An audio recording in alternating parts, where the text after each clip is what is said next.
Hello, friends. This is Dave Hurwitz, executive editor at ClassicsToday.com, here with random reviews from the Overflow room. And now, as we go backwards through the letter H, we have finally hit Handel.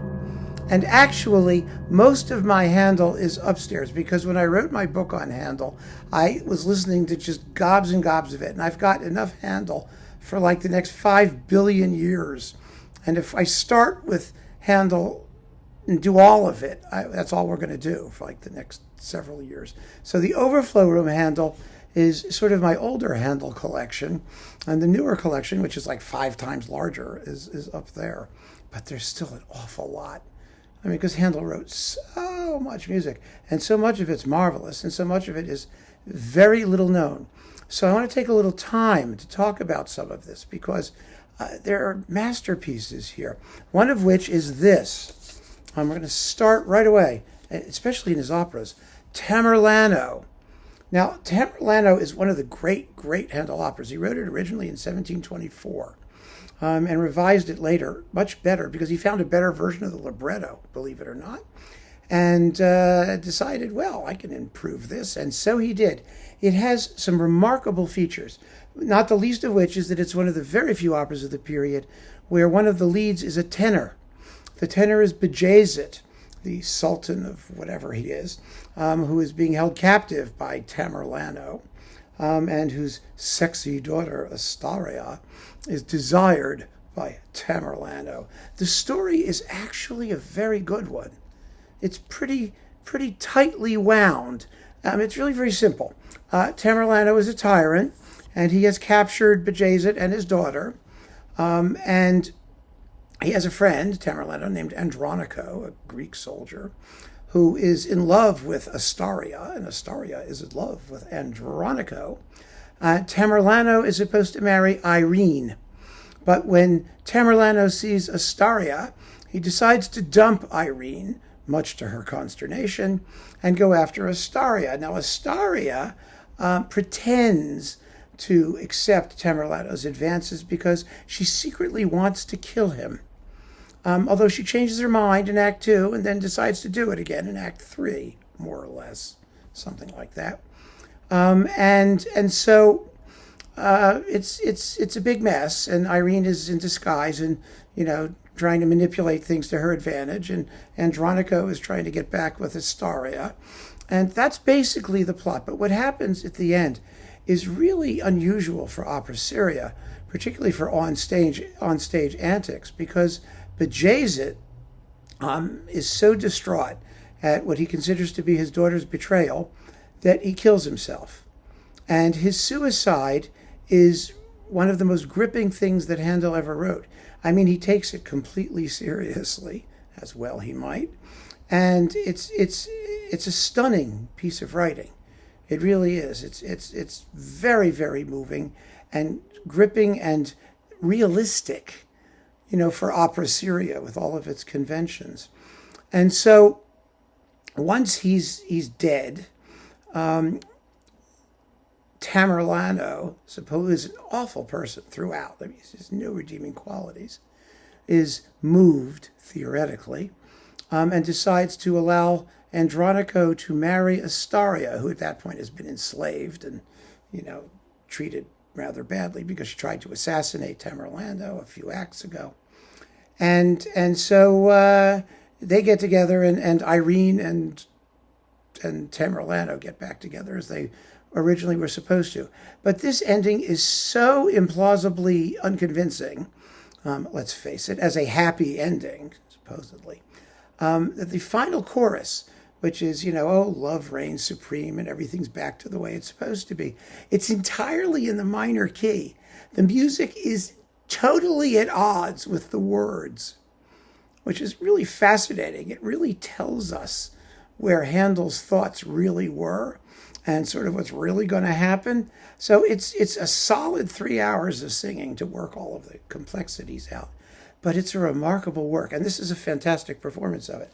It's with Trevor Pinnock, the English concert. It was a live recording. The whole thing is available to watch on YouTube, by the way, for free. So you can see it. It's on AV, the label, but you can watch it, and I would. It's a very good production, a beautiful production that doesn't try and, turn it into something that takes place in a salvage yard in Los Angeles or something like that. It's in period costume, and it's faithful to the work and to Handel's conception. The cast is Monica Bacelli as Tamerlano. I mean, he's a countertenor, but he's a mezzo. Thank God. And let's see, Bajazet is Tom Randall, tenor. Asteria is Elizabeth Norberg Schultz. Andronico is Graham Pushy, something like that. Irene is Anna Bonitatibus. And Leonie, whoever she is, or he, or I don't remember, is Antonio. It's a guy. Abete. Anyway, the bottom line is it's a masterpiece and really emotionally gripping and sort of coldly, emotionally stunning. It really is. I mean, it's neat stuff. Not the kind of thing you expect in an opera seria. You don't feel distanced from these characters. They really move you, and their situations are very, very finely drawn. So there's that. Then we've got Alcina. Oh, this is a famous one. William Christie, Les Arts Florissants, with Renee Fleming, Susan Graham, Natalie Dessay, Kathleen Coleman, Timothy Robinson, Laurent Naouri, and Juanita Lascaro. Well, it doesn't get any better than that, does it? In terms of casting, Alcina, of course, is a sorceress. It's another one of Handel's great operas. It's fantastic. This performance is on Erato. It's amazing. This was an extra one. I've got another one up there, believe me, or two or three. Striking and incredible. And I think another testament to the fact that although everybody says that, opera's in the toilet, it depends what kind of opera. We're in really good shape with opera seria. And it's fabulous how modern singers are not just automatically learning to sing, Wagner and Verdi. They are students of vocal technique and period performance practice, and they are singing these roles fantastically. And, giving them real humanity and meaning and depth. And these two operas are examples of that. And then we have, to continue this clump, since we spent so much time talking about the operas, we've got three fabulous, fabulous messiahs, all very different. Very, very different. First, the Macaris Messiah. Boy, was this ignored when it first came out. It's fabulous. You've got Elizabeth Harwood, Janet Baker, Paul Eswood, Robert Tier, Raymond Herring. I mean, Paul Eswood, he's a countertenor. I can deal without that, but it's okay. The English Chamber Orchestra, the Ambrosian Singers. This is the Messiah ornamented to the nines. Some people have objected to the degree that Macaris ornamented all of the music in this performance, but it's pretty spectacular. And it moves like everything Macaris did. So it's quite brilliant and different from every other, and marvelously sung. But it was really, I don't know what happened, but this is French EMI. It's Le Messie. You couldn't get this in English. I mean, sung in English. It makes no sense. Then we've got my reference recording for Messiah, the Pinnock, with the English concert and the English concert choir. Oh, this is incredible. It's got Arlene Auger, Anne-Sophie von Otter, Michael Chance, Howard Crook, and John Tomlinson. And it's just a thrill from beginning to end, amazingly sung with the best hallelujah chorus you're ever going to hear in your life, on period instruments anyway. Because if you're not into period instruments, there is, of course, well, Macaris's wasn't period instruments, but it was appropriate stylistically.